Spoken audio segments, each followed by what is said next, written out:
may take this privilege of introducing our eminent speakers to this panel. Mr. Dinesh Kumar Khara, Managing Director. Sir, I request you to come to the stage. Dais. So, he is the Managing Director of the State Bank of India. Mr. Khara is the Managing Director of Risks, IT and Subsidiaries at SBI. He holds a broad level position in bank supervising the businesses of non-banking subsidiaries of the bank. The subsidiaries are engaged in diverse financial activities such as asset management, life insurance, etc. He is entrusted with the role of supervision of 18 regional rural banks sponsored by the SBI, having more than 5,500 branches, serving more than 55 million customers. In addition, he oversees the risk management and compliance areas of the bank and information technology arm of the bank. He has successfully accomplished a major feat of merging SBI with its 5 associate banks and Bharat Mahila Bank. With this feat, SBI has joined the league of top 50 banks globally. He holds an MBA from FMS New Delhi and is a postgraduate in commerce. He is also a certified associate of Indian Institute of Bankers. And I welcome you, sir, for this session. Thank you. Yeah. We have with us Maarten Botterman. Yeah, please. Director ICANN. Request you to kindly take to the stage. Maarten Botterman has over 25 years of experience in guiding governments and major organizations on economic, businesses and social impact of current and future internet innovations and technologies. He is the director on the board of ICANN, chairman of the supervisory board of NLNet Foundation, chairman of IGF Dynamic Coalition on IoT, and director of GNKS Consulate BAV. He has participated and led more than 50 international projects and studies for the governments and industry on future net issues. Set up and led international policy research team on information society in the Netherlands, a national public-private platform on information assurance in UK, got deeply involved in global internet governance practice. In order to extend the merits of the internet to the next billion users, it is very important that we accommodate our own language scripts. ICANN is committed to help make this happen, so we'll be hearing a lot from Mr. Botterman. Welcome, sir. So next we have Mr. Olaf, Chief Internet Technology Officer, ISOC. As Chief Internet Technology Officer, he has been responsible for leading Internet Society's strategic technological activities, particularly as they pertain to issues of opportunities and enhancing the Internet evolution. He has been actively involved with Internet technologies such as astronomy studies during his early 90s. Internet became his professional focus in 1996 when he joined RIPE NCC to develop the first version of what we become as a worldwide test network now. In 2007, he became the managing director of NLNet Labs. Under his responsibility, NLNet Labs produced open source products, performed research on technical issues with global impact, and contributed actively to the regional and global collaborative standard and governing bodies such as ICANN, RIPE, IETF, and pushed the needle on the development and deployment of DNSSEC, the security aspect of DNS. He describes himself as an internet generalist, somebody with deep knowledge on some of the internet technical aspects who particularly enjoys bridging the technology society policy gaps. He currently serves as a trusted community representative in the context of DNS root signing ceremony, a commissioner on the Global Commission for Stability in Cyberspace, and a member of the Advisory Council of Bits of Freedom. Welcome.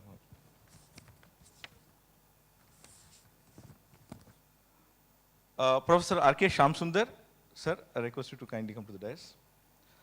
So, professor at IIT Bombay, he is a fellow of IEEE and fellow of ACM, distinguished ACM speaker, a distinguished alumnus of Indian Institute of Science, served as IEEE distinguished speaker, and is currently the J.C. Bose National Fellow, distinguished professor at Department of Computer Science, IIT Bombay. He was awarded the 2004 SN Mitra Award for Excellence in Research by the Indian National Academy of Engineering. founder dean of the School of Technology and Computer Science at Tata Institute of Fundamental Research.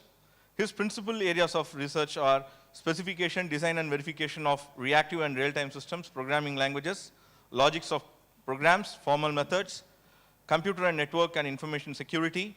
He has published widely and has more than about 200 publications in referred journals, conference proceedings, 2 monographs, several books and patents in India and abroad.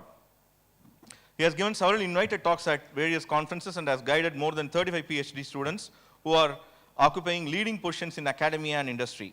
He is a fellow IEEE, fellow ACM and serves as IEEE S3 Lead Standard Committee. Recently has been involved in various research aspects related to issues and challenges of security and privacy in Internet of Things, social networks and health networks. Welcome, sir. Mr. Sriram Rajamani, may I request you to kindly take to the dais. So, Managing Director, Microsoft Research India.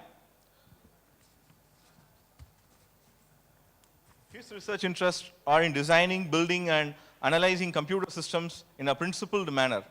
Over the years, he has worked on various topics including hardware, software verification, type systems, logic, language design, distributed systems, security, privacy. Together with Tom Bull, he was awarded the CAV 2011 award for his contributions to the software, specifically for model checking. That successfully demonstrated the computer-aided verification techniques on real programs. Sriram has been elected as ACM Fellow in 2015 for contributions to software analysis and defect detection. Recently, he has been elected Fellow of Indian National Academy of Engineering. Sriram has a PhD from UC Berkeley, MS from University of Virginia, and engineering from College of Engineering, Guindy. It's all specialization in computer science. Welcome, Sriram.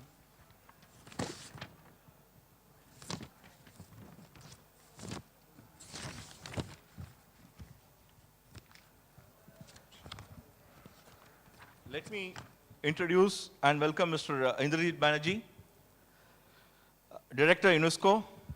Born in 1964, BANERJEE has obtained Bachelor of Arts degree and from PhD from Université de la Sorbonne, Paris, France.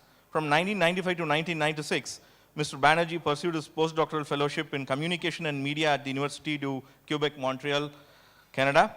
Mr. BANERJEE was adjunct faculty at the University of Ottawa during 1996 to 97. Then he became associate professor at School of Communication and Information, first at University of Science, Malaysia, and then on at Nanyang Technological University.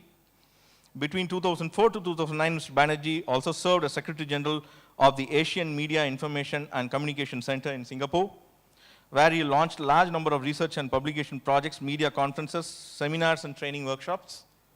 In July 2009, Mr. BANERJEE was appointed as the Chief of Information and Communication Technology in Education, Science and Culture section of the Communication and Information sector. In this capacity, he has undertaken numerous projects and initiatives as well as established the partnership with a number of public and private entities. So,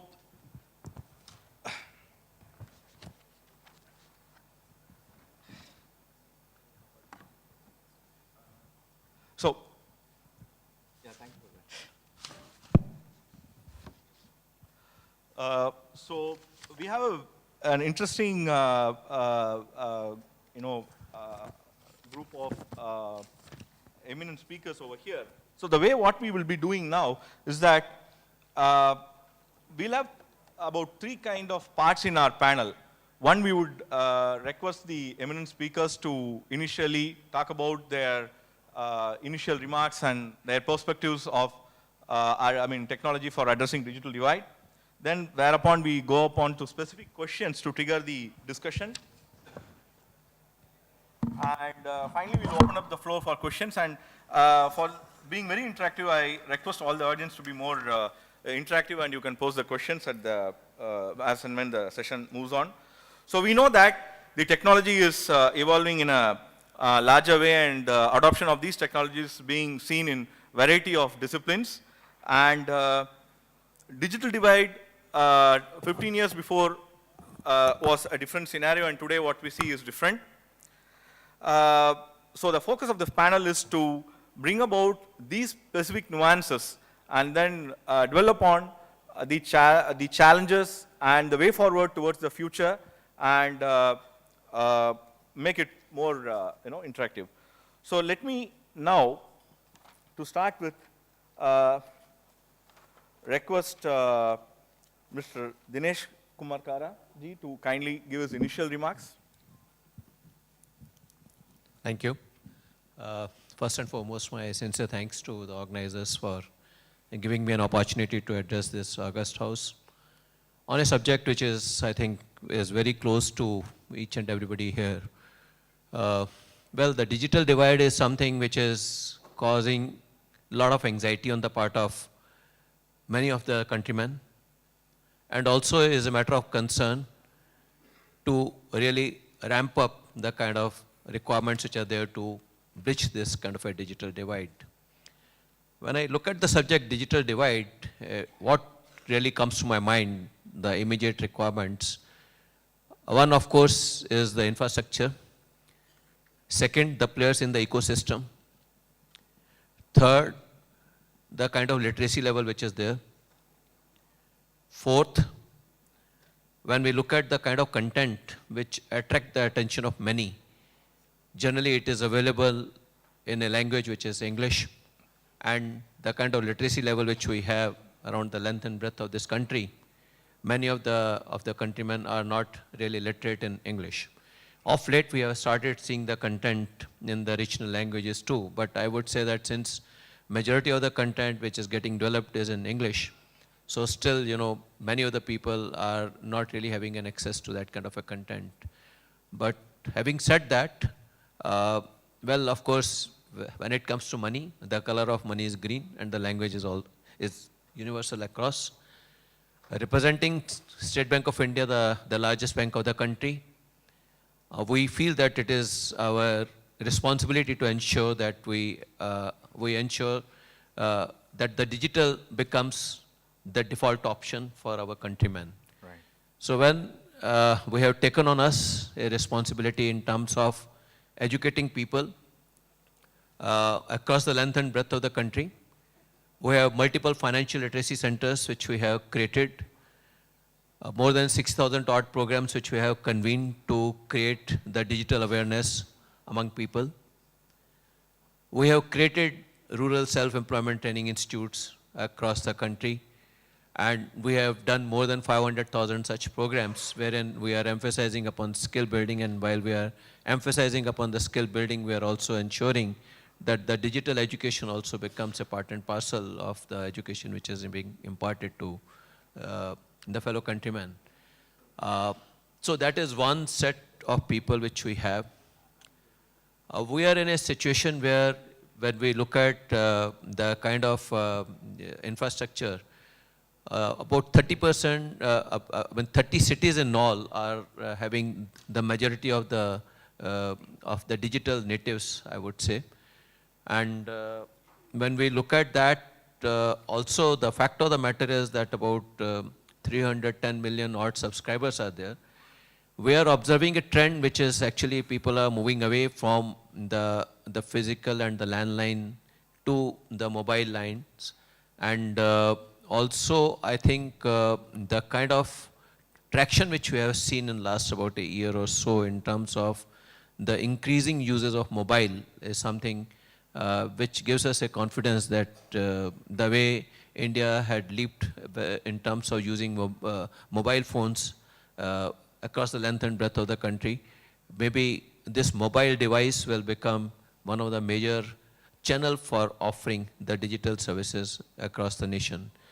Having said that, more and more digital acceptability across also makes an institution like State Bank of India very much concerned about the digital security too. Because when we are witnessing this kind of a growth across the country in uses of digital, very often we come across situation that people who are making use of digital devices are not very well conversant in terms of the security threats which they are exposed to. Right. So it becomes incumbent for any institution, responsible institution, to ensure that there is adequate amount of digital security being talked about. Right. And again, you know, as far as the risk is concerned, very often people don't perceive the risk till such time they get affected by that particular risk. So it becomes very essential that we keep on reinforcing our messages to the users of the digital, so that you know, it should get ingrained into their behavior, and they should adopt it universally and at the earliest. So I think these are some of my initial thoughts when it comes to digital divide. And that digital divide also differs in terms of security also. It differs across the level of literacy which people have. So I think these are some of the challenges, and these are some of the efforts which are being put in by a bank like ours in creating the digital literacy across the length and breadth of this country. Thank you. Thank you, sir. May I now request Olaf to just throw light on the policy aspect at a global level and evolving future scenarios? Yes, you may. Presentation. Does this work? You want the presentation to be on? Yeah, let's throw it up. So I'm going to stand up because I always notice that that gives a little bit more of engagement, and I have a few slides. What I want to talk to you about is a little bit of a background context on digital divides and how they interact in the larger picture of how the internet is developing.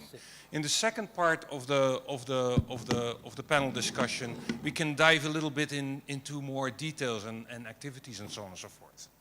So the context that I want to talk about is a study that we've done at the Internet Society. We asked 130 people in our broad networks, which include people across the world, users, entrepreneurs, the internet founders, what is your vision about how the internet is going to develop? And after we did that, we had roundtables throughout the world. We had 3 big roundtables, and we had a survey with more than 3,000 responses. And we refined this into a report which is at future.internetsociety.org. Now, next slide. If you look at the report, we identify 6 drivers of change that impact, one at a time or even multiple at a time, 4 areas of impact. Things that people in our community care most about. And if you look at those things, it's the internet economy. My fellow panelist was just talking about that. The role of government is changing. The internet economy is being much more pervasive as it was, and that will continue for a long, long time.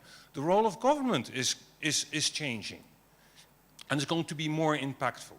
Because the internet is so intertwined with society that that is of course happening.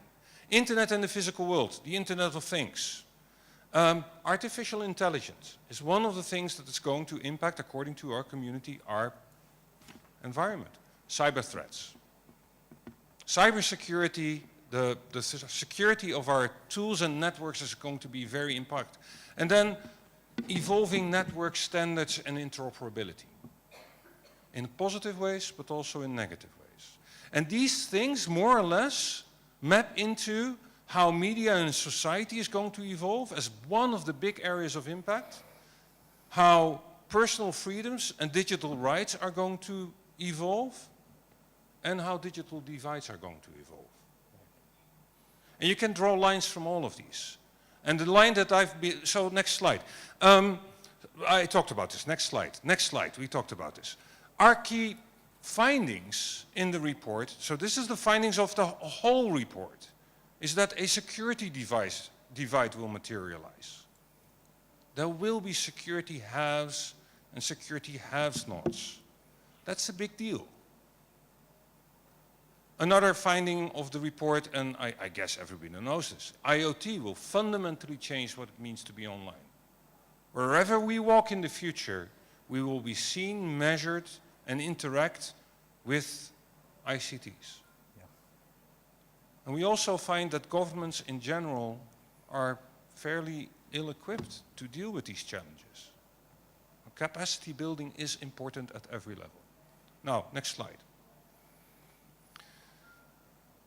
If we look specifically on cyber threats, not necessarily on the digital divides there, but it's the risk that our online freedoms and global connectivity will take a seat back to national security.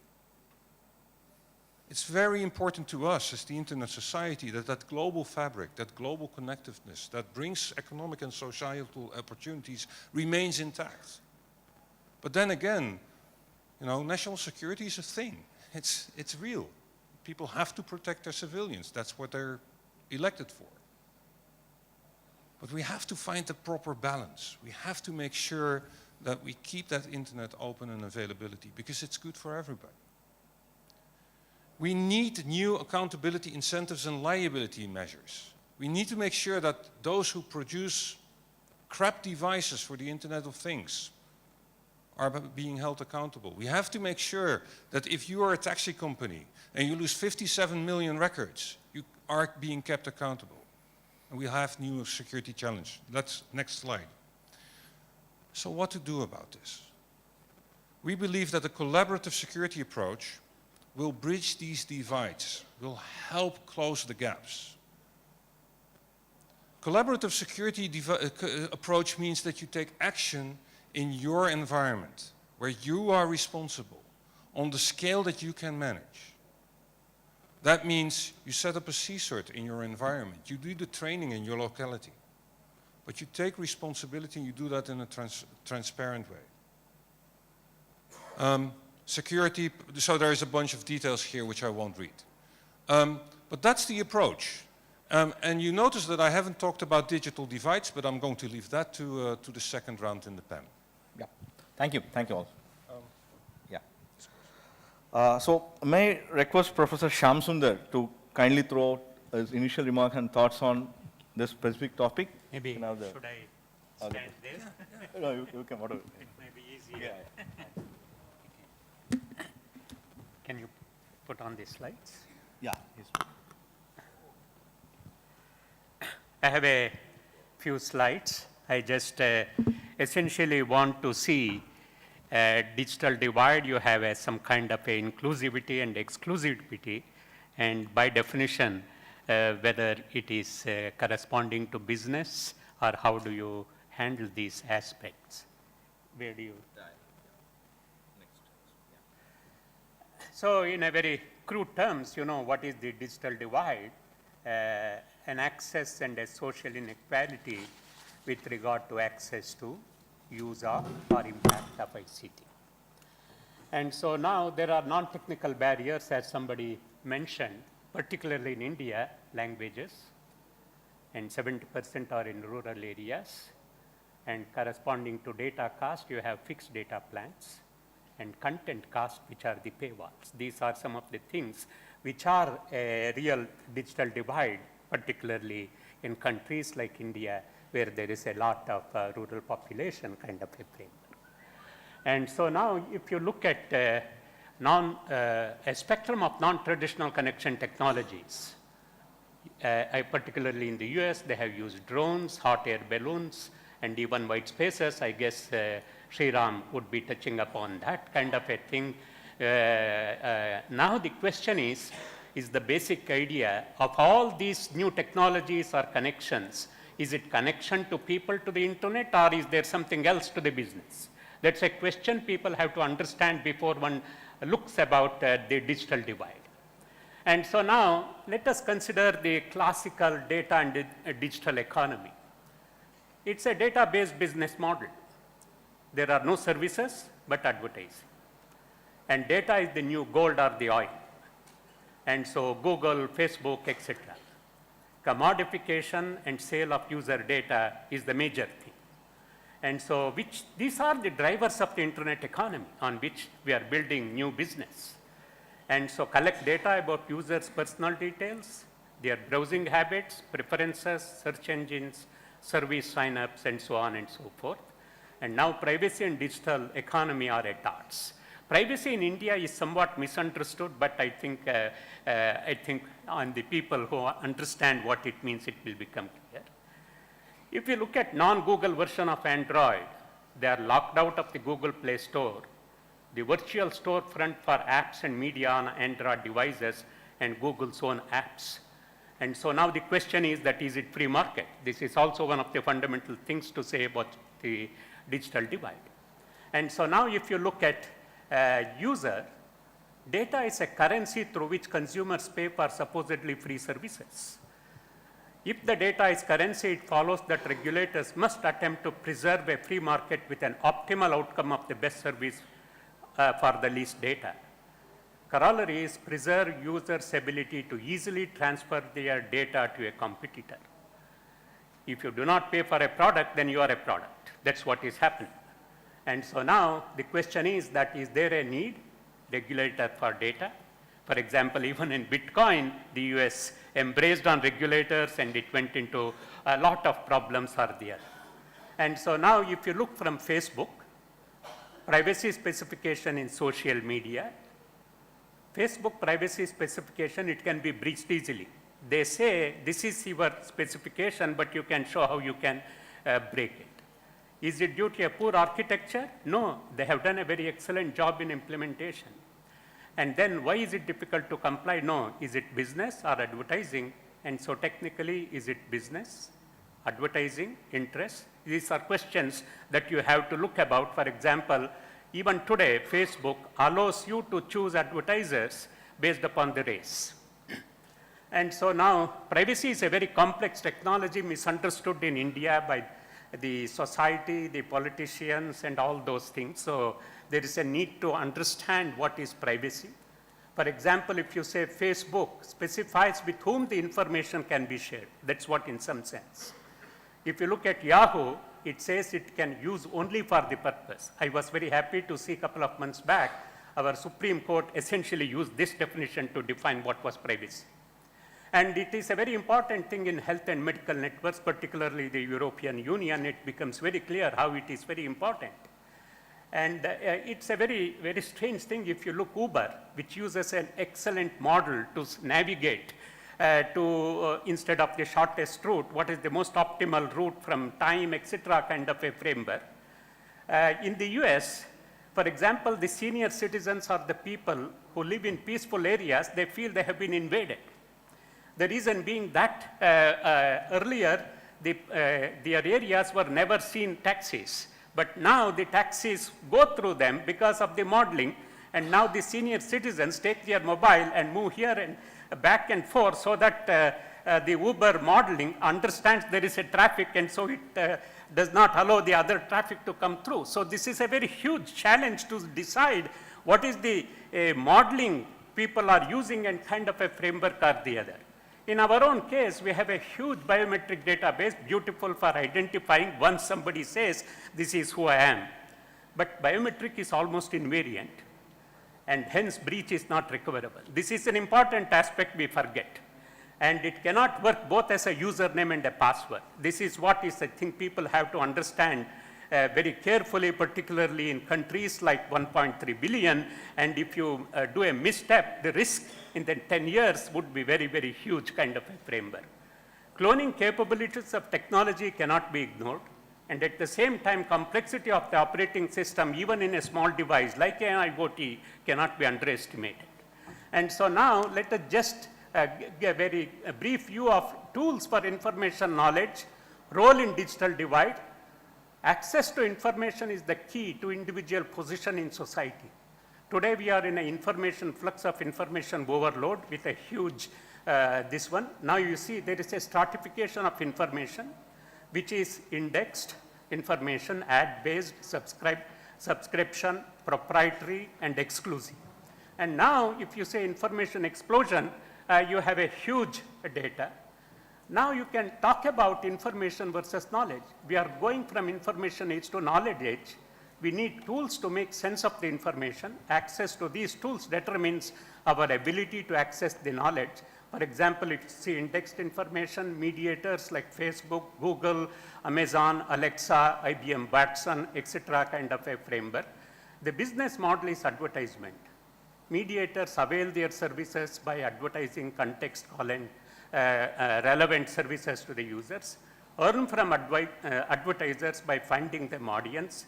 To construct targeted audience, users need to be profiled. So social media is a tool to profile users, a type of information mediator that determines relevance of media to its user based on the user's social connections. A news article endorsed by a user's close friend has better relevance than a news article endorsed by a friend or a friend.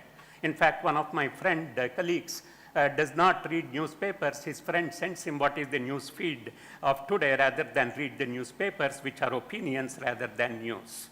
So all information mediators rely on some sort of algorithm to calculate relevance using contextual data.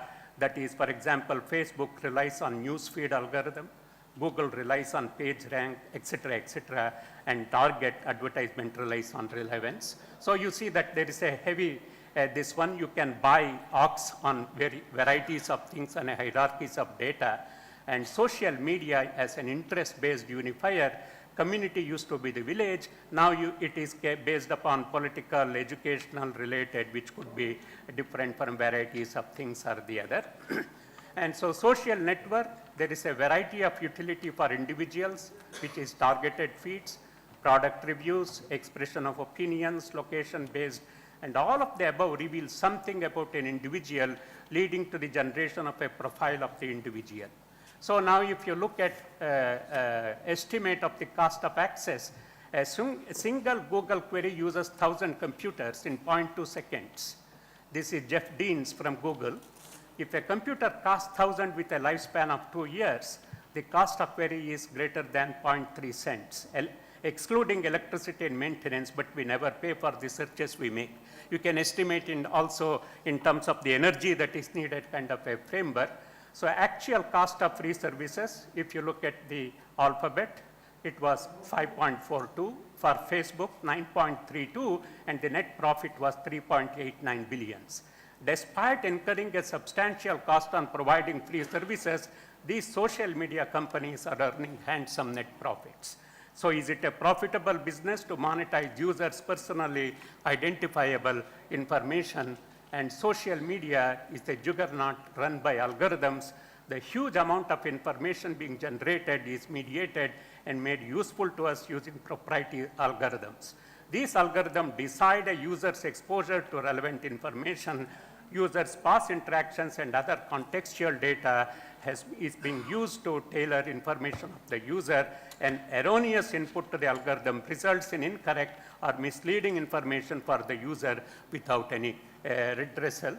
So digitally isolate, like Facebook newsfeed algorithms, echo chamber effect, filters the information people receive so that it largely supports their existing opinions and potentially leading to extremism, surveillance, cyberbullying, identity theft, digitally unite examples, build public opinion by facilitating instant dissemination of information, connect and interact with like-minded people. For example, you see that Arab Spring, Tunisia, Egypt, Orange Revolution, Ukraine, and digitally divide misinformation, 83 million fake accounts on CNET. Advertisement platform can be a powerful weapon on rent, alleged US election meddling. This is the famous fake news. Lack of editorial oversight allows unverified news propagate and influence behavior of people, and this gives digital exclusion. Activists documenting the alleged ethnic cleansing of the Rohingya Muslims in Burma are reportedly having their Facebook posts removed and their accounts suspended.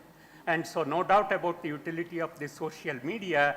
We are paying in terms of our privacy to use the social media or the free services. The cost to avail free services seems to be exorbitant and perennially damaging for end users. Could there be a fair, just, balanced way of serving people information content without jeopardizing their personal data? And trust is the cornerstone of our online ecosystems. So technically, you need privacy specification, trust and technology. Together, we could build to overcome the digital divide. Thank you. Thank you so much, sir, for this excellent perspective on the aspects of evolving algorithms and the data challenges, what it is throwing open for privacy and security. May I now request Mr. Indrajit to kindly give his initial remarks on the overall.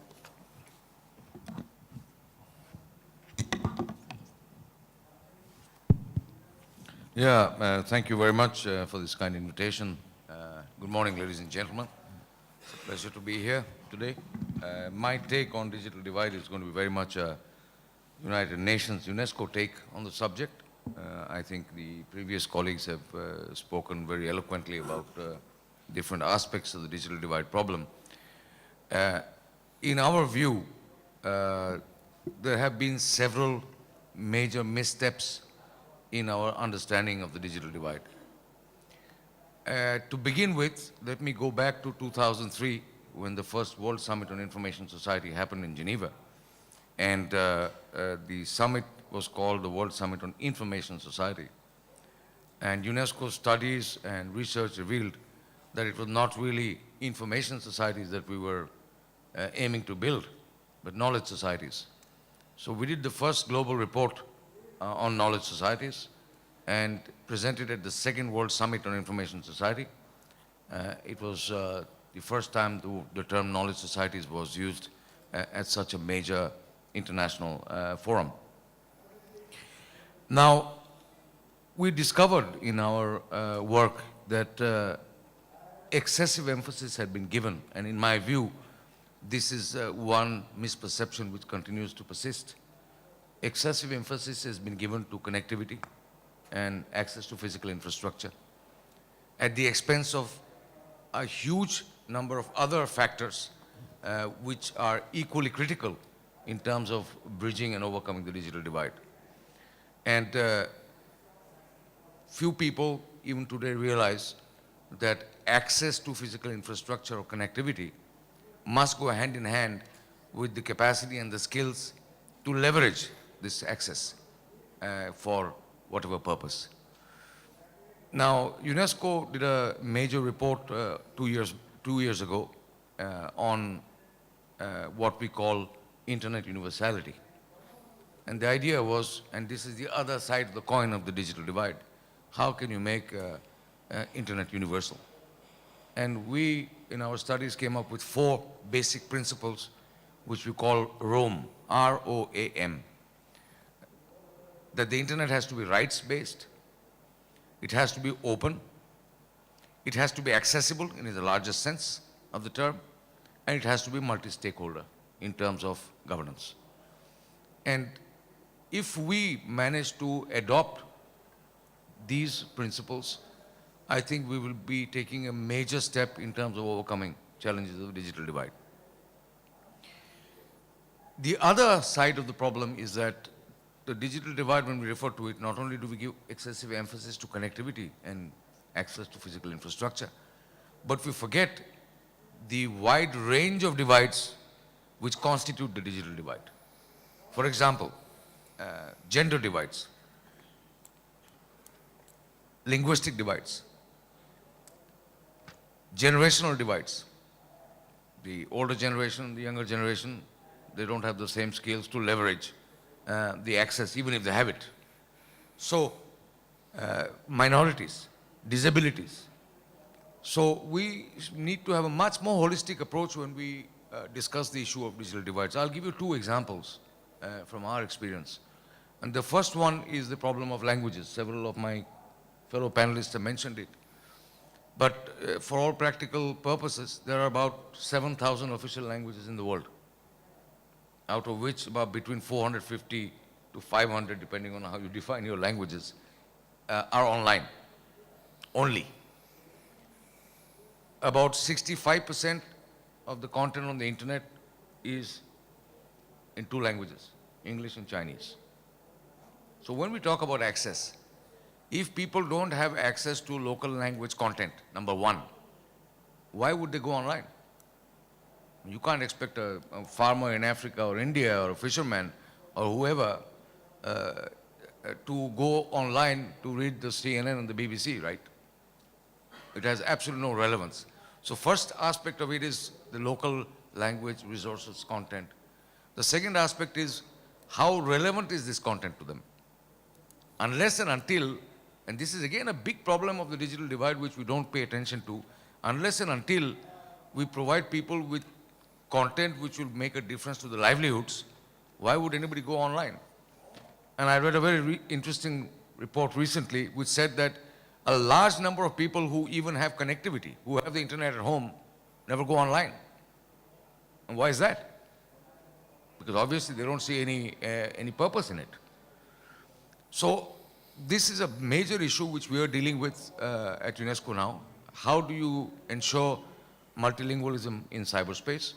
We have a recommendation which is adhered to by our 195 member countries, that they must ensure that languages, local language content are put online, resources are made available.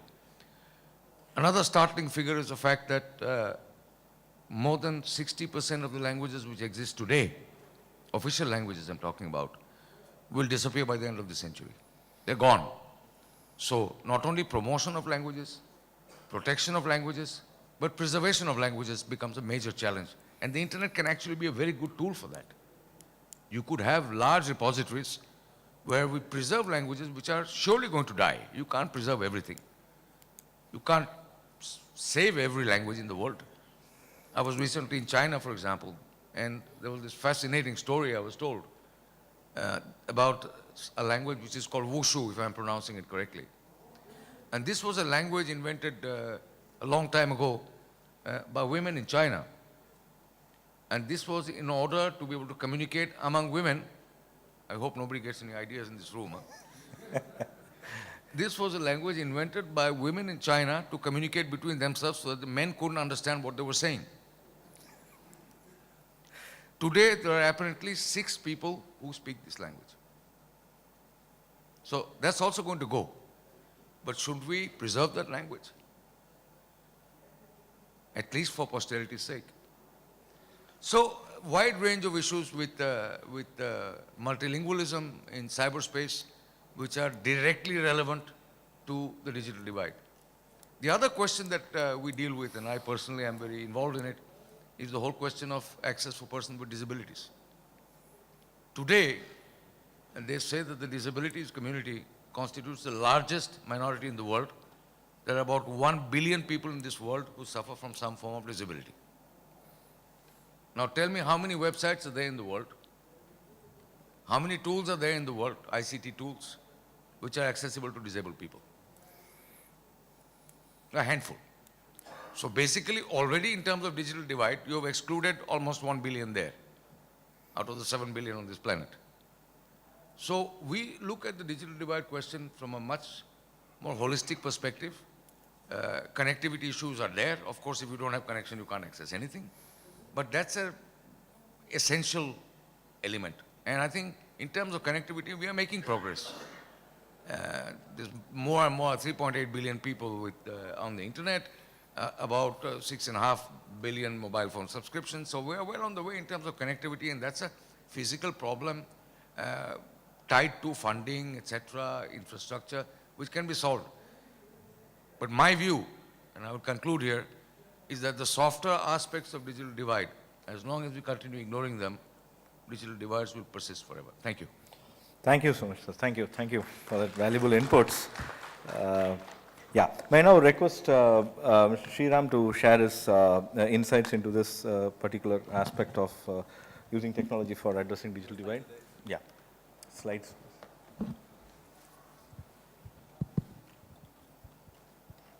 Yeah, so maybe I'll stand there. Yeah. So, yeah, first of all, thank you for inviting me to be here. It's wonderful to be in the midst of such wonderful colleagues. I'm going to come at this from the perspective of a research organization where we accept the fact that there is no multilinguality is very sparse on the internet. We accept the fact that technology is not inclusive today, and still, what can we do? That's the approach with which I'm going to address this problem. I'll give you a real quick perspective of where I'm coming from. I have the privilege of leading Microsoft research in India. We are about 50 plus PhD researchers, computer scientists, as well as social scientists from all over the world. And we work in several areas, you know, in computer science, in machine learning, in systems. But one of the important areas in our lab is technology for socio-economic development. And this is work that we've been doing for more than 12 years. And let me just tell you about our own experiences working on projects, technology projects where the goal is to use technology for socio-economic development. I'll start with one narrative where illiteracy is understanding users, particularly illiterate users, is a very important part of work that we do in our lab. And one of the projects that the researchers were doing was to build a job portal like a monster.com or a naukri.com for low-income labor. So one of the things they did was that they wanted to build this website with no requirement for digital literacy. In the sense, everything was picture-based, that actually you could just go, even if you couldn't read and write, you could actually apply for a job and you could get one. And I remember in our lab, there was a huge discussion about a pilot that they wanted to do by deploying this computer in a slum. There was a lot of discussion about how to put the computer so that the computer won't get stolen, right? And can still get used, right? And they deployed it. And then they found that after years of understanding how to build, by the way, we have the world's leading expert in text-free user interfaces for computers, right? After that, right, the usage was zero. Nobody was using it. And then they asked, why is that nobody is trying to use this computer to apply for a job? Then they realized that no one even knew that by going there you could actually get a job. Nobody had a context that you could do that. So you know what they did? What they did was actually they did something like a soap opera or a tele-serial where a few people in our lab acted. So there's one person in a house, the woman complains to the husband that she has no domestic help. And this serial is made in Kannada because actually that's the local language. And then this person goes, advertises on the website, and then the woman from the slum goes, uses the system, they shake hands and they meet and she gets the job. And this thing is run as a screensaver. And after this was done, the usage of this thing skyrocketed, right?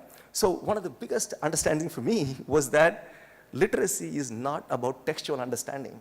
It's cognitive divide. I mean, these are people who are so behind just by teaching them to read or write or giving them speech interfaces. I mean, you're not going to solve the problem because they don't have the context. They are not privileged to have the context that you and I have. They don't even know that by using this computer, they can actually get what you want, right? So we have spent a lot of time, first of all, even without thinking about technology, understanding users, right? It's a non-technology problem. It's a social science problem. We have been we've done several other things which have had a lot of traction in spite of all the difficulties that my fellow panelists mentioned. We have a researcher who came up with a technology-based solution to do TB medication adherence. This is the one other narrative that I'll mention, and then I'll work through the slides real quickly. As you know, TB, right, is curable, but you have to take medication for 6 months. And if somebody doesn't take medication for 6 months, they get something called drug-resistant TB, which is both contagious and fatal. And TB is one of the largest cause of deaths in India, right? And so poor people, they are migrant laborers, they get TB and they start taking medication and they feel better. And then they stop taking medication. This is a huge problem. So what our researchers did was actually they designed a very low-cost technology.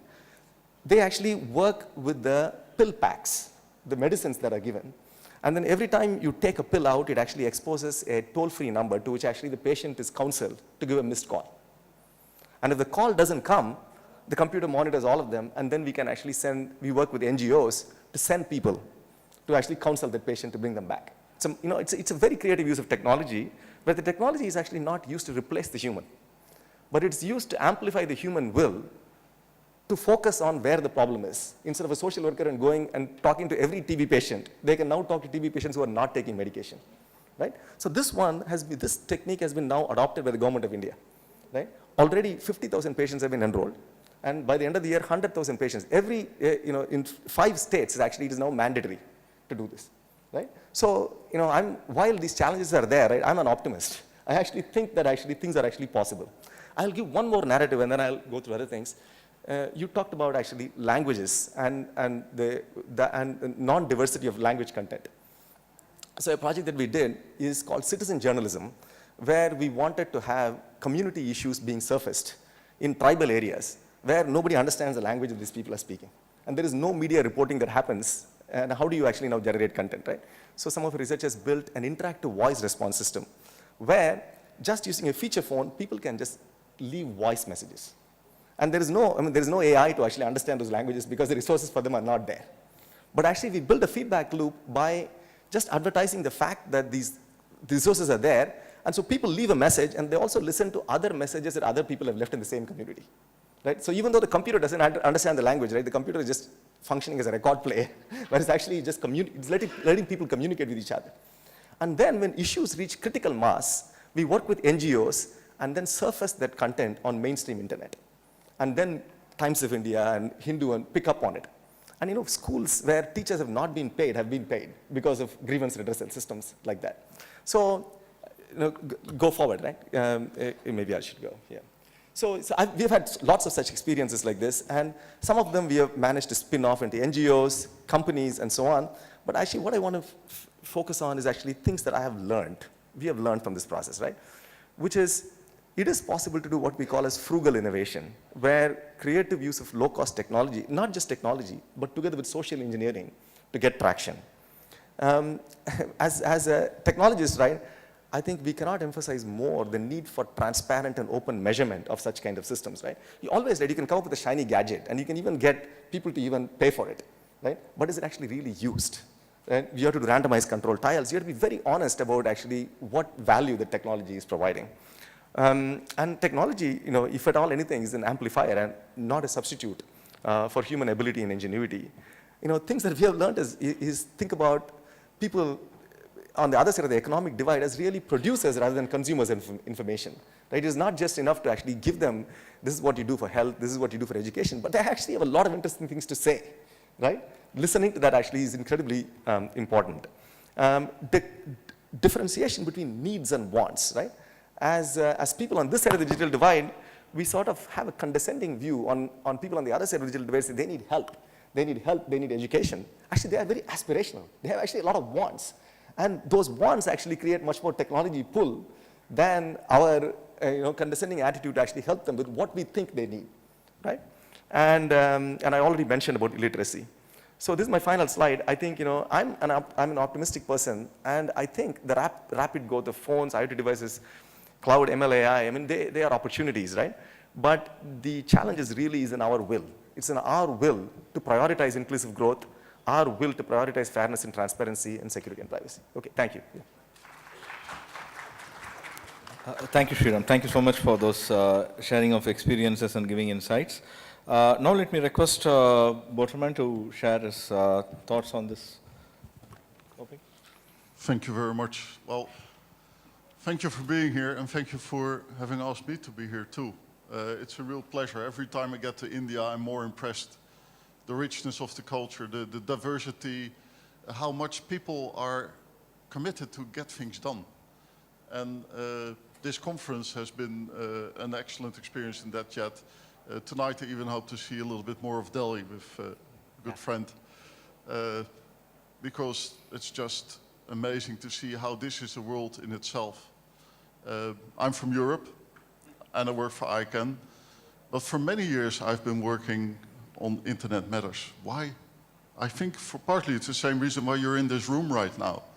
Internet makes a difference. It makes a difference in our lives, it makes a difference in the lives of our children and society at large. And it's an involvement. And by now having almost 4 billion users, 3.9, 3.8, who cares? It's about the next billion, and many of my colleagues already said it's really about languages. Where it started off in the US, came to Europe, it's now spread all over the world, and where by the beginning of this millennium, still more than half of all users were North America based. It's now less than 10%, I think. More of half is in Asia, and which a great part is in India, of course. So we're still serving that world predominantly in English, although other languages have come up. And we're very happy at ICANN to have been able to open up the DNS system, the domain name system that connects people to find websites other than just typing in the numbers.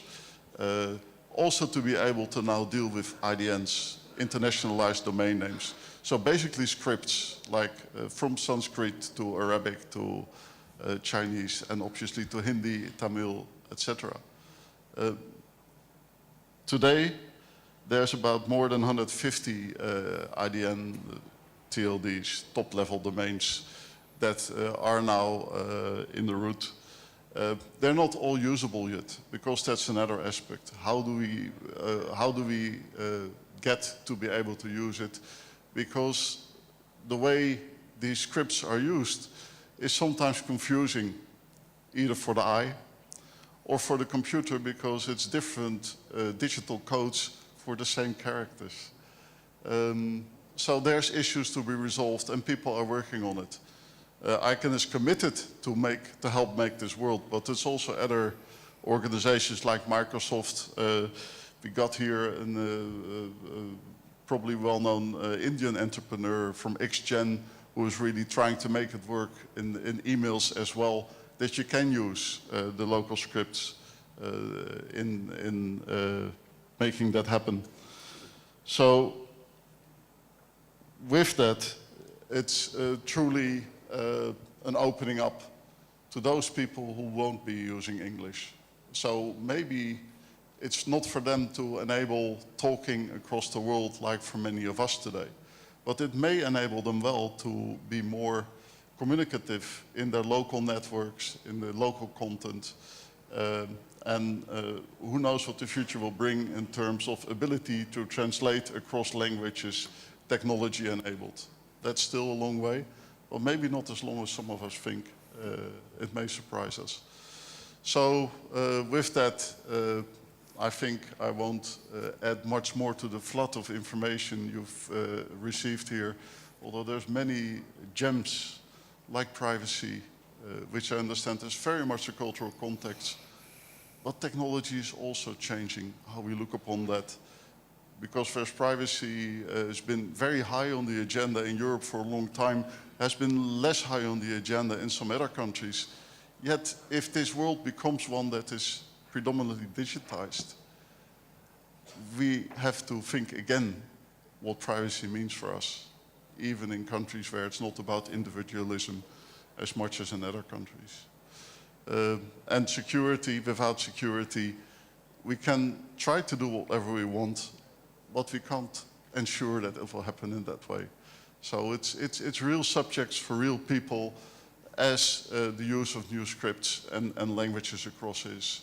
So this will help to diminish the digital divide, making the digital divide not enlarging the divide that exists in the world at large, but helps to bridge it because it gives access to communication, access to information, and in that way can help us to become a world we want our children to live in. Yeah. So thank you very much. Thank you. Thank you for your deeper insights.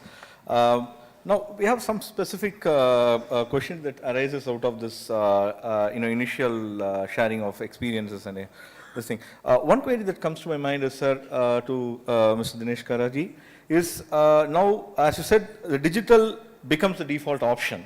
And the government is moving in a big way in our country towards digital payments and enablement of online transactions. So how do you perceive this change, and what are the measures that have been taken by the government to see that this is rolled out smoothly? Yeah, I think a whole lot of efforts have been put in, particularly if we go back to about a year back when the demonetization actually happened in the country. And at that point of time, there was a conscious effort on the part of the government as well as on the part of the banking system to bring in the alternate medium for carrying out the exchange. So that's how the digital became the necessity, and we could get to see that various kind of apps could had come into existence. Bharat QR code is one such app which has become, which is there in the system. So actually the challenge for the whole system was to create the ecosystem. Right.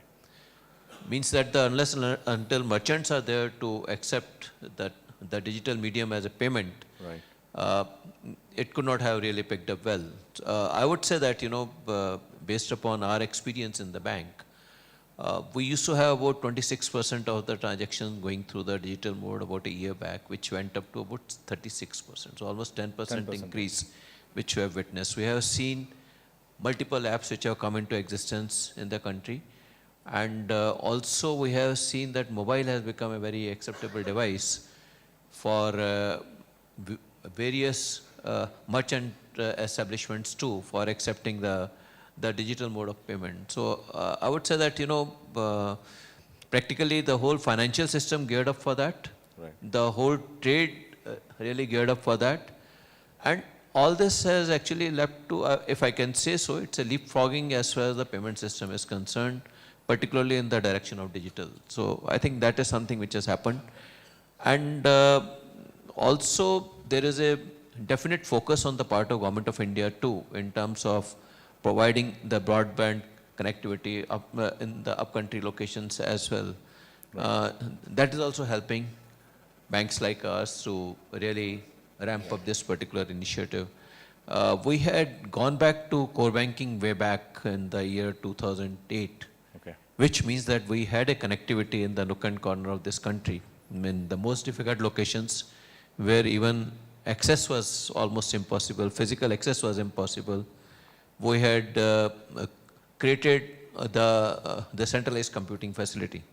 We had brought the whole network, and today, incidentally, we have almost about 25,000 odd branches across the country, which are all on the core banking platform. As well as we have got significant number, almost 50,000 plus ATMs, which are on the core banking. So that is possible only because the infrastructure has got created over these years. But a significant leapfrog could be seen last year when a new way of doing transactions came into existence with the help of the various QR codes which had come in. So I think we are moving in the direction. But again, as I said, that increasing number of users also makes us quite vigilant as far as the security system is concerned. Unless and until now, for instance, we started with the RuPay cards. Very large number of RuPay cards were issued. We had come out with a Jan Dhan where about 8 crore odd accounts were opened in the bank, State Bank of India itself, and we had to provide them the RuPay card. So RuPay card, when it was made available, so that means another tool which is available with people to carry out their digital transactions. So I think all said and done, a whole lot of efforts are being put in, but of course we have a long way to go as well. Thank you. Thank you so much for the great insight, sir. Now, taking on from there, for the security aspect, what the concerns, like he was highlighting, in the global context, what Olaf was mentioning at overall perspective, could you kindly bring out the actionable items that you foresee in the coming years to go about addressing such challenges? Yes, thank you for that question. I didn't expect that. But I actually first want to wrap back to something that I heard across the panel. What I think I picked up was the notion to put the user first. Access by itself is not access if it's not meant for users. All the things that we've been talking about in the panel are things that are near and dear to our hearts at ISOC. My colleague Raj Singh, raise your hand in the back, has been working with community networks all over the Asian Pacific region, getting people connected, but at the same time build the capacity for local use and understanding. So these things are tightly intertwined. Putting the user central is central to how the internet has been built and managed. It's about bottom-up initiatives. It's about creating abilities. Now to your specific security, about have-nots and haves in security, and how you can create action out of that. So made some notes for that. Just a few things, because there are many haves and have-nots. Those with the skills to adopt security practices and that result in more secure software. I know that the colleagues of Microsoft have very in-depth testing and what have you, procedures and policies. But they are a global player and can afford to do so. An open source developer might not have the access. An open source developer around the corner or back home might not have the access to those tools and to the experiences.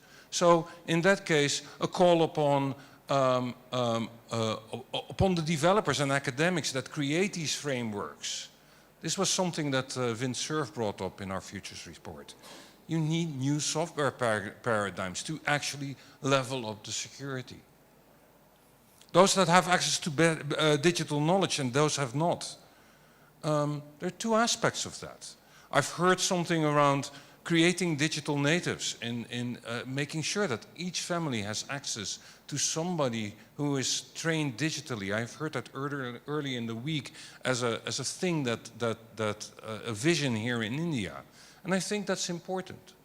But there will still be families that have the 13-year-old daughter that can advise the whole family on what to do and what not to do, and families that don't have that access.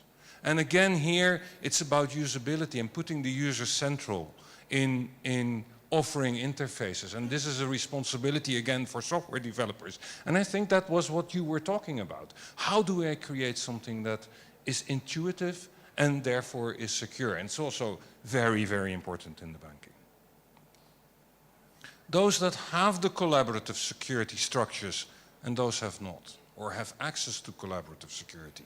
On a more global scale, not every country has a CSIRT, or not every community that needs access to security information has access to a computer security emergency response team, or to an information sharing and analysis center for that matter. It's important for organizations to organize themselves that way, but SMEs usually don't have access to these tools.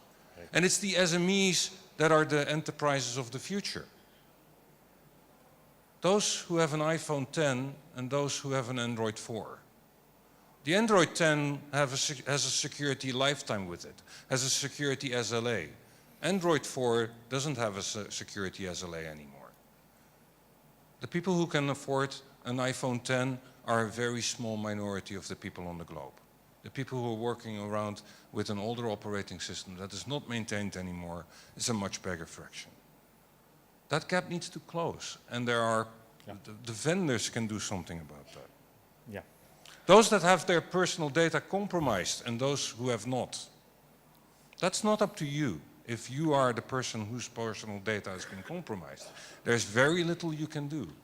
But that is where we have to collectively keep the companies that collect our data and governments and other organizations that collect our data accountable. And the idea of collecting biometric data for authentication purposes is perhaps not that good of an idea. So these are all aspects of securities where there are divides on levels from almost personal to levels of global coordination. And when I talk about collaborative security, that's what I mean. Yeah. You need to take into account that the internet is highly distributed, that there is no security tsar that can arrange all of this. So with that? Absolutely, yeah. Can I add something? Yeah, please. So I can add something, again, more from a perspective of a technologist, okay? So I think, yeah, so to me, what it seems like is that there is massive miscommunication and misunderstanding of even the issues that actually surround security and privacy, right? And I think I can sort of see, as a technologist, I can see the reasons for that, right? In the 90s, when we had laptops and desktops and server farms that we managed, we sort of thought about security as physical security, right? Like, just as we protect our house, we can protect our computers so that the bad guy cannot come in. All our intellectual property was within the confines of our firewalls, right? So basically, keep the bad guy out was how most people thought about security and about access. Who has a key can enter the door, so who has a password can enter your system. That's how we thought about computer security, right? That's now 20 years old. That has changed. I think many people don't realize that. Today, your information is not within your confine. Your information just travels, right? When you use your service, when you use Azure or AWS, right? Your information is not with you, right? And what this means is that you don't think about security as access control. Other people have access to your information.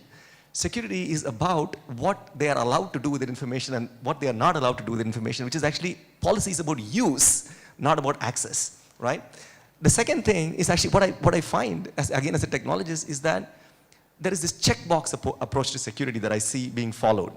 oh, okay, my information is insecure, right? So I'm going to actually mandate that you encrypt. I've actually seen lots of systems where people encrypt and then they leave the keys unprotected. Absolutely. It's like building a house, putting a $1 million door and a lock, and then leave the key right outside the door.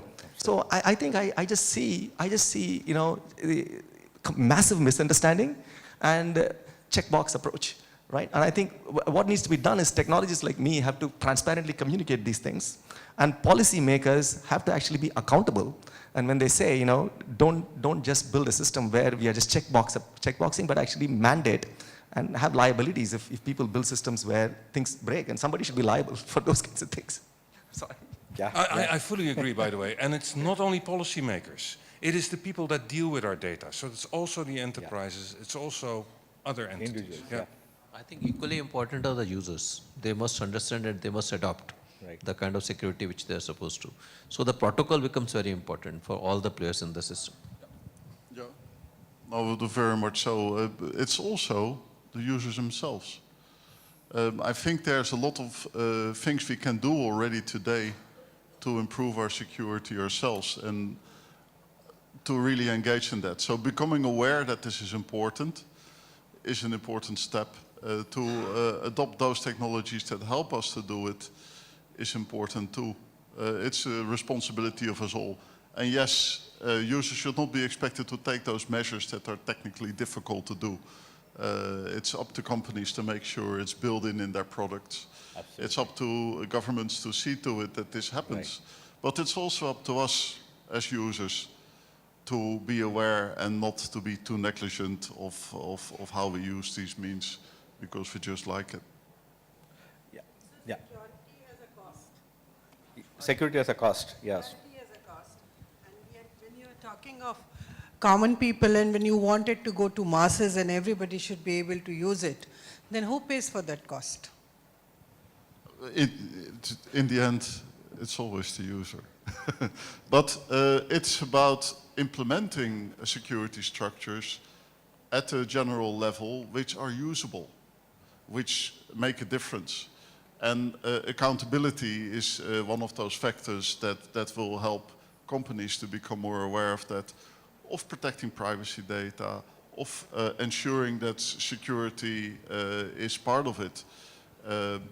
And in the end, yes, for the work of companies, as for governments, it's you and I who pay. That's true. But it shouldn't be disproportional.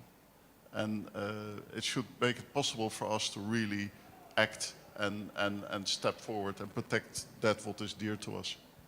That is not to say that what you just mentioned makes the problem a little bit easier. In fact, most of the costs, most of the risks associated with implementing security, and I think the biggest case in front of us is the Internet of Things. If you look at consumer space, there's a lot of material, not all of it, but a lot of material that is shipped with no security whatsoever. And the impact of these devices being hacked is externalized. If your fridge is hacked, it will still, preserve your milk, but it might DDoS a hospital down the road. And the costs of those risks are completely externalized to the owner of the fridge and the producer of the fridge. And I think that is a place where we have to put our best brains to create the accountability mechanisms and the liability mechanisms, but also the market mechanisms, whereby the user actually says, hey, that's a fridge that I want to buy, and that's a fridge that I don't want to buy. So we have to apply all our creativity in that space in order to solve those problems where the risks are actually externalized, or the costs of breaches are externalized. And security is often just an economic problem. So. Yeah, I want to add, I think, the most important thing is the usable security. Yeah. In some sense, the security and then the user interface are almost diametrically opposite. The more you make secure, the user is prevented from using it. So the usable security is the most important feature, which are being used by even like Apple and other phone makers to see that it becomes usable security, and so it becomes some kind of a exclusivity also you can see there, and also inclusivity you can see there. So technically the user is not paying, but you can see, as I mentioned there, the profile of the use itself makes clear how they are going to make the money from the different aspects or the other. And that's where there is a shift which is extremely difficult to say how much the user is paying. You cannot say immediately. It's only in the long run how much it is amortized becomes clear. Yeah. I would like to only give another perspective. All kind of risk are subject to hedging, and hedging involves a cost. The only thing is the economic way of hedging is something which probably holds the key. And also in your context, where the convenience is something which is very, very important, and it probably cannot be compromised very significantly. No, that is a major thing for all the use of internet. That's true. That's true. So, which essentially means that, we'll have to probably have a trade-off balanced between the convenience and the security, but nevertheless, the security should be somewhere in the uppermost in the mind, knowing it the kind of risk which the whole system is exposed to. Thank you. Excuse me, sir. I have some direct questions to Mr. Dinesh. First thing I would like to know, what percentage of your account holders are using your online services? Number one. Number two is that now, all of the accounts have been linked with the Aadhaar. So what are your plans to use the biometric for use of online services? Number three, some of the banks are coming out with the voice-based systems. So what are the plans for SBI? Because you are being the largest bank of India, and most of the account holders are with the State Bank of India. So to increase your reach, to bridge the gap, so almost, banking service is one. Other than banking services, the Indian Railway. So still, both of you, your online services are in, as far as the language is concerned, your website, your apps, all are in English. Unless you make those services available in the local languages, you can't increase your database, reach of the websites to the citizens all over the India. I think very interesting questions. It also gives me an opportunity to talk about what we are doing within the bank. Well, of course, first and foremost, almost about 10% of our customer database. We have got about 410 million customers, and out of which about 41 million would be on the, they would be using our internet banking channels. That is one. Secondly, when it comes to the kind of account opening through the digital mode, the eKYC is something which was the requirement. Since it has now been put in place, we are increasingly focusing on using eKYC only for opening of new accounts. That is as far as the new accounts are concerned, but we have got a huge legacy of our legacy accounts to about 410 million.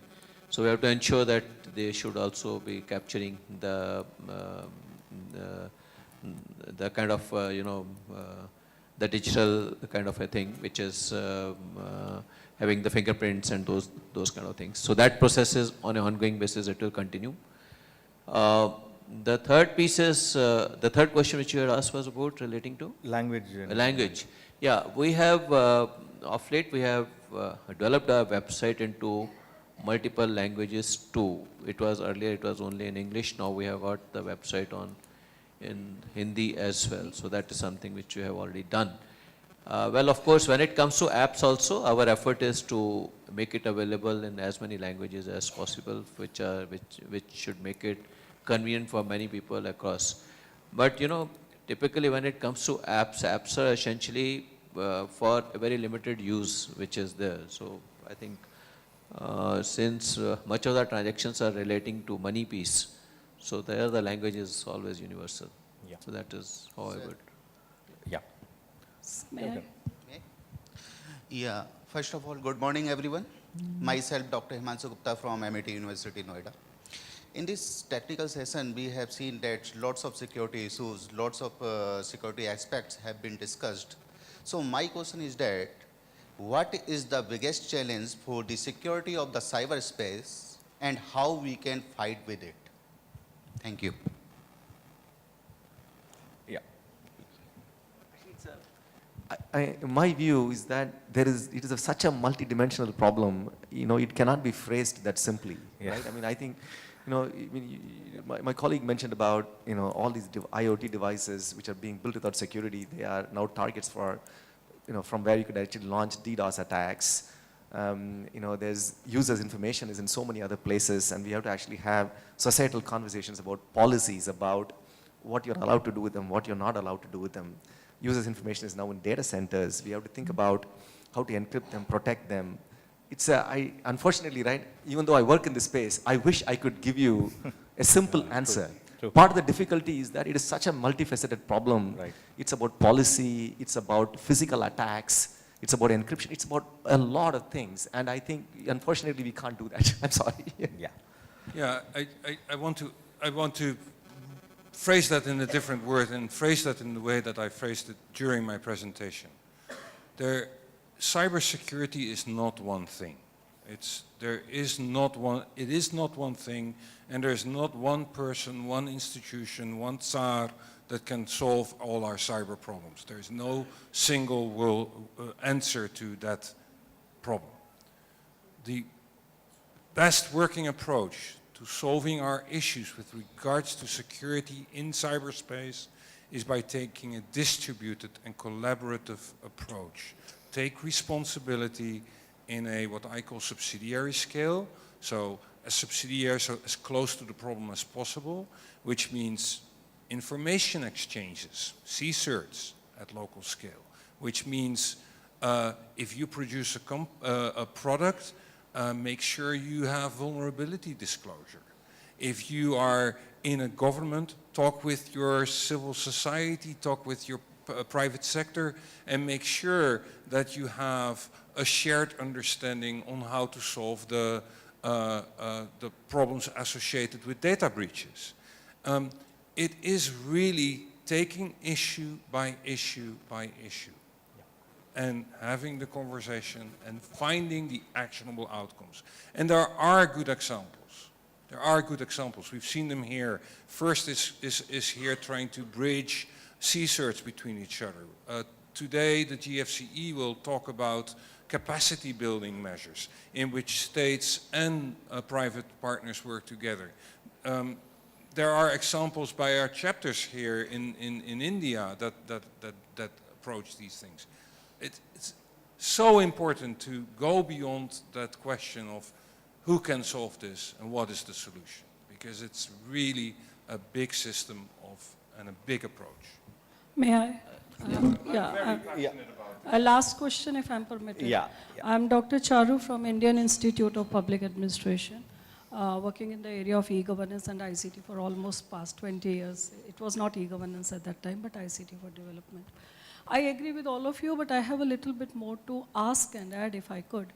Let's come back to India. Now, in India, I personally feel security would have lesser cost in case we take users on board, which is like, let us start with citizen-centric approach.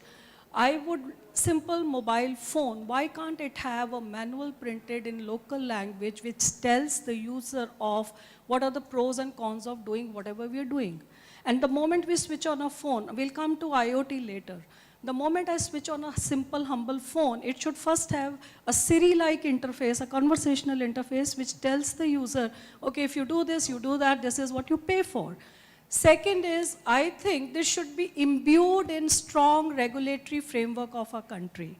There should be laws, there should be policies which should percolate from top. So it has to be a combined approach, bottom up where citizens are aware, where their capacities are strong, and top down where we are penalized for breaches. Anonymization of data, very few of us have talked about it. But would the citizen really care about? When I train senior government officers, even they mock at me and say, how would my data be useful to Microsoft? So that is lacuna of capacity building I'm really worried about. Last but not the least, you talked about public-private partnerships, sir, but let's come to India. We need to take civil society on board. It's not just public-private partnerships. So much more to say, but let's take it off the panel. Thank you. Yeah. Thank you. Yeah. You know, I think first, people, one should realize security is a process. So there is nothing like I can give a solution to the security today and be done with it. It is just like scientists working on physics. It will continue. In a sense, security will be there, threats will evolve, and so this one will go till I find the next counterexample in the physics or in the security, I am able to breach it kind of a framework. But coming to your question, to say that, you know, for example, if you look at the social security number in the US, there is a law that you cannot put a database and then you can be penalized by law. So in some sense, I think the same thing holds good even for Aadhaar, because Aadhaar database, naturally everyone can compile and then put it on online. But I think it is a law that would prohibit people from putting it online, because that is a corresponding trust or a policy that you have to do that kind of a framework or the other. And now the other question was, you wanted on a telephone a Siri-like thing to advise which is secure or not secure kind of a framework. Is that correct? Yeah, you know, this is something what you should understand is that, for example, I think there is a lot of misunderstanding about what media claims of AI and deep learning in the media. And then I think there is a nice article recently by the MIT technology review about the myths of the AI kind of a framework, how much it can do kind of a framework. Whatever you do in Siri, it's always limited. It cannot predict what is the kind of attacks that is possible. And today, perhaps, I think, Sriram, in the Siri, it may be possible to say that these are some of the things it can do today, as of today, but the threats evolve, and that also has to evolve. So there is something that you have to understand. There is a limit on these learning capabilities, and you cannot tell that there is one thing kind of a framework. But one of the important things what you could perhaps be done is that you can always protect the data what you have by the existing technology when you know that it is being under attack kind of a framework kind of a. Yeah. It's actually a continuous run between the hackers and the protectors. So I think eventually who will win depends upon the pace. So naturally what really matters is that the protectors have to keep an eye on the pace of the hackers so that they remain fast enough to really beat them. That is something which I feel is the requirement of the day. Yeah. So thank you, everyone. I think just one question. Yeah. Just one question. Just taking this discussion to a different perspective. Hi, I'm here. Okay. My name is Om Narayan. I work in the field of employability enhancement of students for professional education segment. The question is more on the digital divide, how it can bridge it for students. The segment we are working on, the first challenge is from academia because their doors are closed, but I'm going towards the side of corporate world and policy makers. While everything is available within all the limitations and what Sriram was referring to, in limitations we are able to work out most of the solutions. Connecting professionals from corporate world in order to educate the budding professional world which will come hit the workforce is very difficult. Corporates are not ready, and I'm sure people are here from corporate world as well. That prohibits them to have that interaction even virtually. Because there is a commitment, there is a agreement signed up. The second part is from policy as well. It is not opening up doors for that level of interaction in all the segments. And when I say professional education segment, it's not only about that, it is about higher education segment as well. So while I heard all the eminent panelists that there is a need for policy change and intervention, would like to hear from you how to address this and reach out to people who can make a difference. While policies will take time and they will take years, how your suggestions or interventions or probably our efforts can be materialized in such a way by the time the solution comes up, the youngest workforce of the world is ready to take on the work and more educated, helping out their families and making a difference? It's a tough question. I just want to, I had something on my stack, as we computer people say, that I wanted to pop off. The lady who's now walking out said involvement of civil society in all the processes. I so wholeheartedly agree, because when we talk about user-centric, civil society is important in reflecting that user-centric view. So I wanted to stress that. Back to what can we do? What can we as organizations do? Internships. Internships are a way to create that bridge between what is taught in university and what is taught on the work floor, or what is taught in schools and work floor. I think, again, this is where creating the alliances of people who have the vision that something needs to happen with the people in the workforces and the people in the companies that can make a change is incredibly important. And we collectively who care about this can stimulate these type of discussions. We can create these type of forums and platforms. That is a perspective that I hold from where I come from, and I've seen numerous examples, but perhaps you have actual experience in this. Yeah, so, you know, my experience is that, most of our staff actually are adjunct faculty in top universities, and we teach and so on. So one thing I've always found is that, you know, before all these MOOCs and other things came up, I always thought that you can do one of two things. You could actually have high scale, or you could have high quality. And I always thought that if you want to have high quality, you have to have low scale in education. And so people become a bottleneck. But now there are a lot of online ways of doing this, right? But I don't think people have cracked how to do that still with scale and quality, even with all of the technology that is available. I think in India there is huge demand. There is actually huge demand, and there is huge supply. I mean, you ask anybody, people will say, oh, I can't find machine learning people. I'm looking for machine learning people. And there are so many people looking for jobs, right? And who want to actually learn. So I think the demand is there, the supply is also there. But we haven't quite figured out how to connect them. I don't know. Yeah. Yes, if I may add to that, it's really a changed society, and it's enabled by the internet, and it requires us all to think in new ways, in a way. As you said, security, how can you make that happen? I remember when, for the first time, firewalls were offered to users. And I installed it, and I used it. But after half an hour, I had to give so much permission for my computer to do things. I had no idea what the consequences were. I killed it. Nowadays, it's default, right?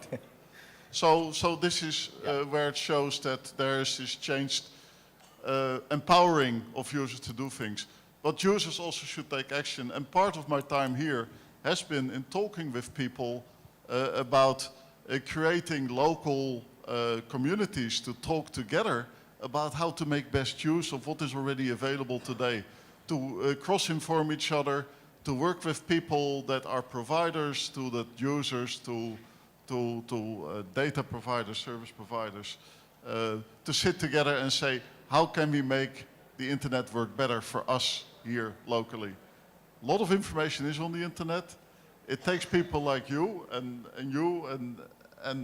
that guy there who's now talking with his neighbor to get people together and to inspire this as a bottom-up, truly working together experience as well.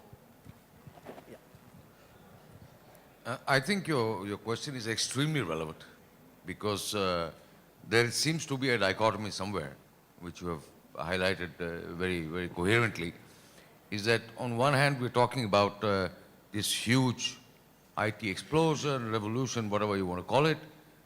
Companies are getting extremely wealthy, but the other end you see, and this is not only in India, I mean in Europe, I live in Europe, unemployment is on the rise. So there are some, however, there's some hope, because there's some very innovative practices which I have come across lately, and I'll give you just two of them. One is the whole process. Some countries are making great progress in terms of employment through e-skilling. So like you said, I mean, you were not actually referring to, I think some of my colleagues misunderstood your question. You were not referring to people who are already qualified looking for jobs. You're talking about a whole host of young Indians who have got a lot of aspirations, etc., but they can't break it because even getting into a university in India is a mountainous challenge. So e-skilling I've seen in many countries. You just have small workshops, you train them, etc. And the other aspect of it is once you e-skill them, you create innovation labs. Absolutely amazing stories are there. I have myself had the privilege of going and visiting some of them, that they can do wonders. We have a program at UNESCO which is called Youth Mobile, where we train young people, especially young girls, to develop mobile applications. And we carried out a whole series of workshops in Africa, and I was absolutely astonished that 2 years down the road, the girls we had trained, they are either working in top mobile phone companies, or they've started their own enterprises, etc. So I think this is the way to go, because the technologies that we have today permit us to do that, permit us not to go mainstream education, get your degree, get a job. So there has to be much more investment in this. So I think your question was very pertinent. Thank you. Yeah, so I think we are just nearing the time. So it was a very interesting session, and sincere thanks to all the panelists for sharing their valuable insights and experiences and throwing light on the future directions of addressing how technology can play a role in addressing the digital divide. And thanks to all the audience for an interactive session. And so let me formally thank them, the audience. And as a token of appreciation, I would like to give them the memento, please.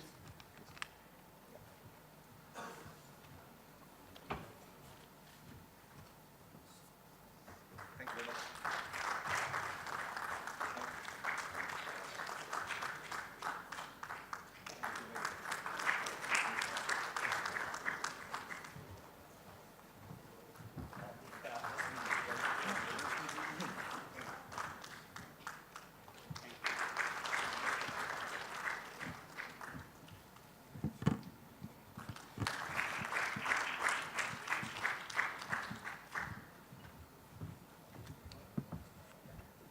So with this, we come to end of this panel. Thank you, everyone.